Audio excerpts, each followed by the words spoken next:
All right, today we're working on finding common denominators, and I can find common denominators for fractions with unlike denominators.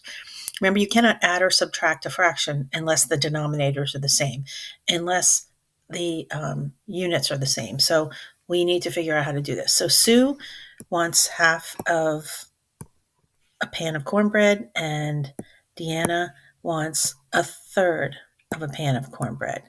So that's what we know. And we want to figure out how should you cut the cornbread. So if one person wants a half, Susan wants a half, and Dina wants a third, how should you cut your cornbread? So let's get our square, our pan of cornbread. So if Susan wants a half, you would just cut it like that and give Susan half. But Deanna wants a third, so I'm going to actually cut my pan in the other direction. So I have halves over here and thirds over here. So now I can see. So if Sue wants a half, she's going to get 3 out of 6 pieces. And if Dina wants a third, she'll be getting 2 out of 6 pieces. So that's how we can figure out how much each person is getting. So we've made a common denominator. Now, if you want to do it the mathy way, what we do is we're going to be looking for a multiple of 2 and a multiple of 3 that are in common. So when I count by twos, or you're looking at your, you can actually use your multiplication table for this too. When you count by, my suggestion is to start with the biggest number. Count by threes until you hit something that is common to twos, and that would be 6. So that's our common denominator. So over here, if you were finding an equivalent fraction with the 6 in the common denominator, if you want to try to get a 6 in the denominator, you need to multiply 1/2 by 3 over 3. Whatever you do to the denominator, you do to the numerator. 1/3 you would multiply by 2 over 2, and all you're doing is multiplying it by 1, because 3/3 is equal to 1, and 2/3 or 2/2 is equal to 1. We're just renaming the fraction 1. That's how we'll do it in math. That's moving ahead. A little preview of what's coming up. And is there more than one way to divide the pan of cornbread into equal parts? Sure. You could, if you wanted to, you could have the, you could divide it in one direction in thirds and one direction's half. You can do it the opposite. It doesn't matter. If you wanted to take the cornbread and divide it into thirds this way and half that way, the cornbread divided into half that way and thirds that way. Either way, you'll get the same answer. Okay, moving on. How can you find common denominators? Remember, you can watch this video in Savvas for this page. Tyrone partitioned a rectangle into thirds. Sally partitioned the rectangle of the same side into fourths. How could you partition a rectangle of the same size so that you can see both thirds and fourths? And just like we did on the last problem, in this case, they're taking thirds and they're showing thirds horizontally, and they're showing the fourths vertically. And when you lay them on top of each other, you can see that thirds and fourths can work together to make twelfths. So the fraction 1/3 and 1/4 can be renamed with equivalent fractions. So if you wanted to rename, so you could maybe down the future, if you want to add these, remember your denominators need to be the same. So when I count by threes and count by fours, my first multiple I'm going to hit is 12.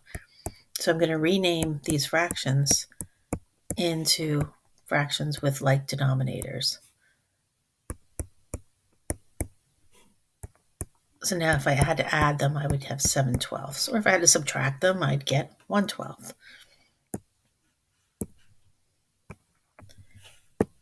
And remember, you can watch that video. Draw rectangles such as the ones to find fractions equivalent to 2/5 and 1/3 that have the same denominator. So if you need to draw a model, what you basically do, give yourself a nice square, divide it into, I'm going to do thirds this way, and I'll do fifths this way. Actually, we need 2/5 there. Don't worry about being exact.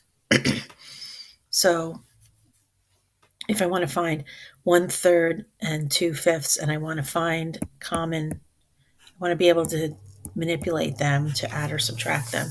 So I need to rename the fractions with a common denominator, thirds and fifths. And if you notice 3 times 5 is 15, that's how many.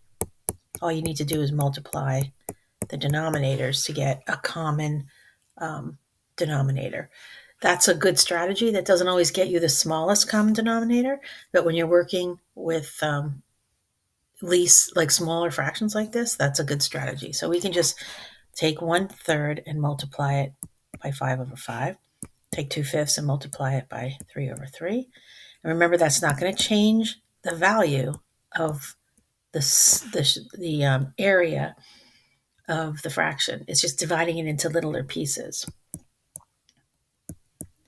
So now 5/15 is the same as 1/3. 6/15 is the same as 2/5. And if I needed to do something with these, like add them or subtract them, I could do that now because they have common denominators.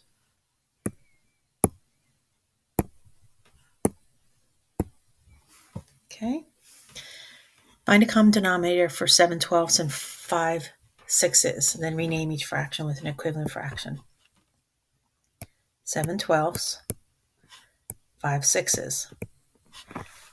So there's a couple strategies I like to do. First of all, are the denominators the same? No. So we're going to need to rename. You'll see this later when we add and subtract fractions. 2, the second thing I would look for is I want to see if one denominator is the multiple of another denominator. Are there multiples in denominators? So do we have a multiple in the denominator? And our denominators are a 6 and a 12. And yes, 12 is a multiple of 6 when I count by 6's. 6 times 1 is 6.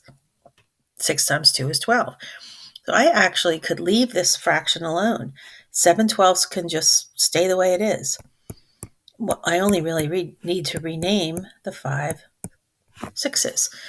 So if I'm going to rename 5/6, I'm going to need to multiply 6 times 2 to get 12.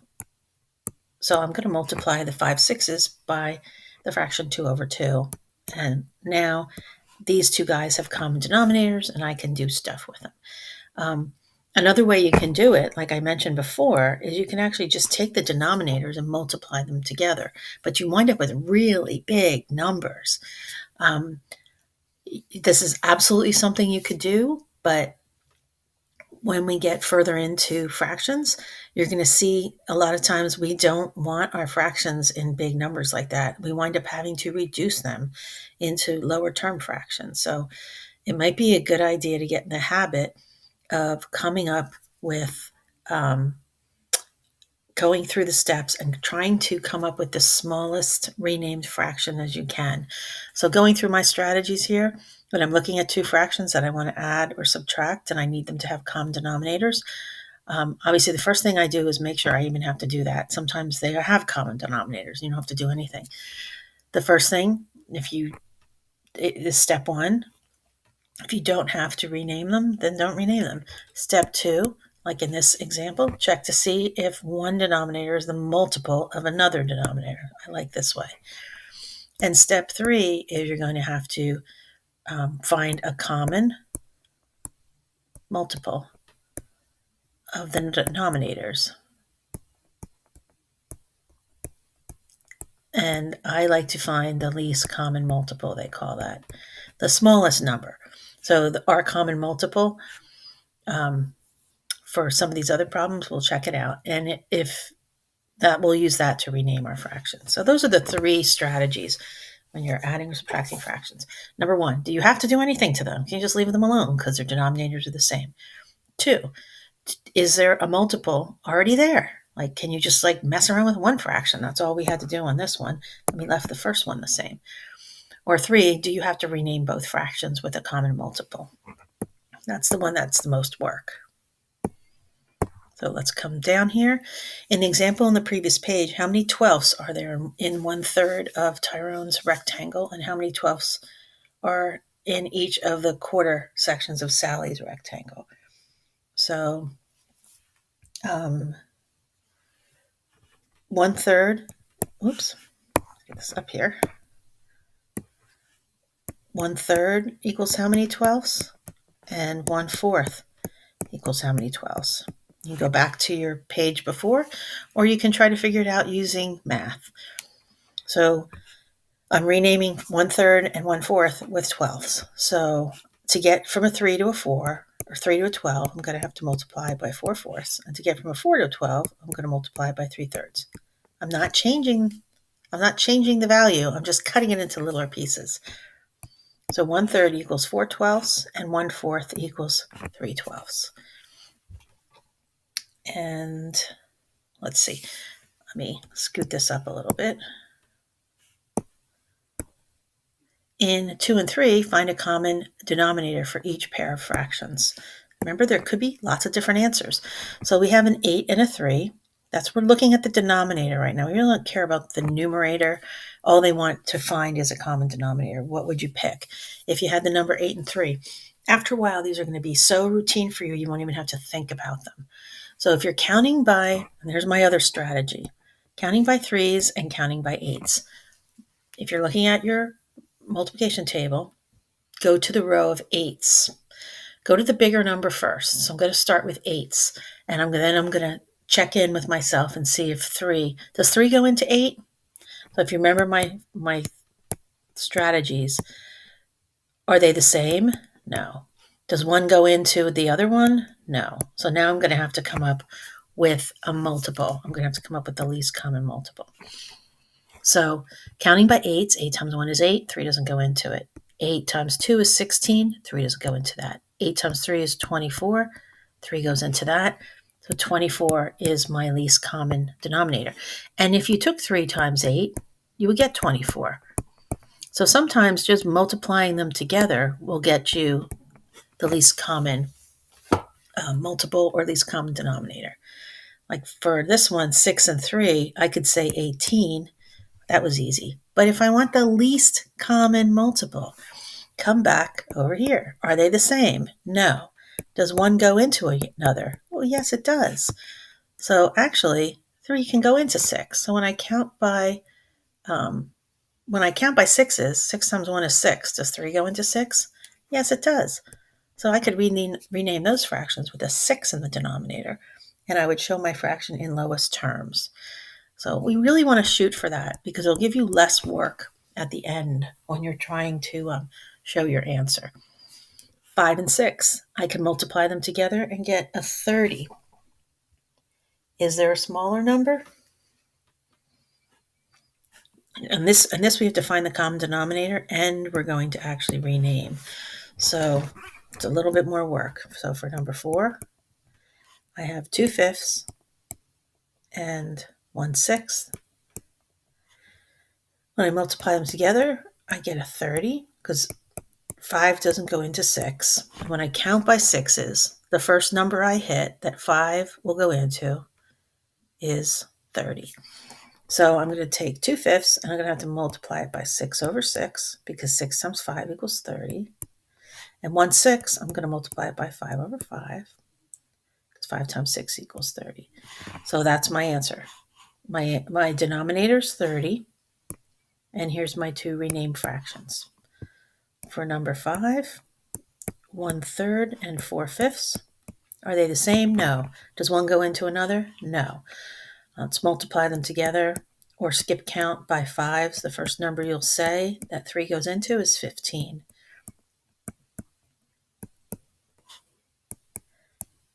So we have 5/15 and 12/15 with our common denominator is 15. For number 6, 5/8, 3/4.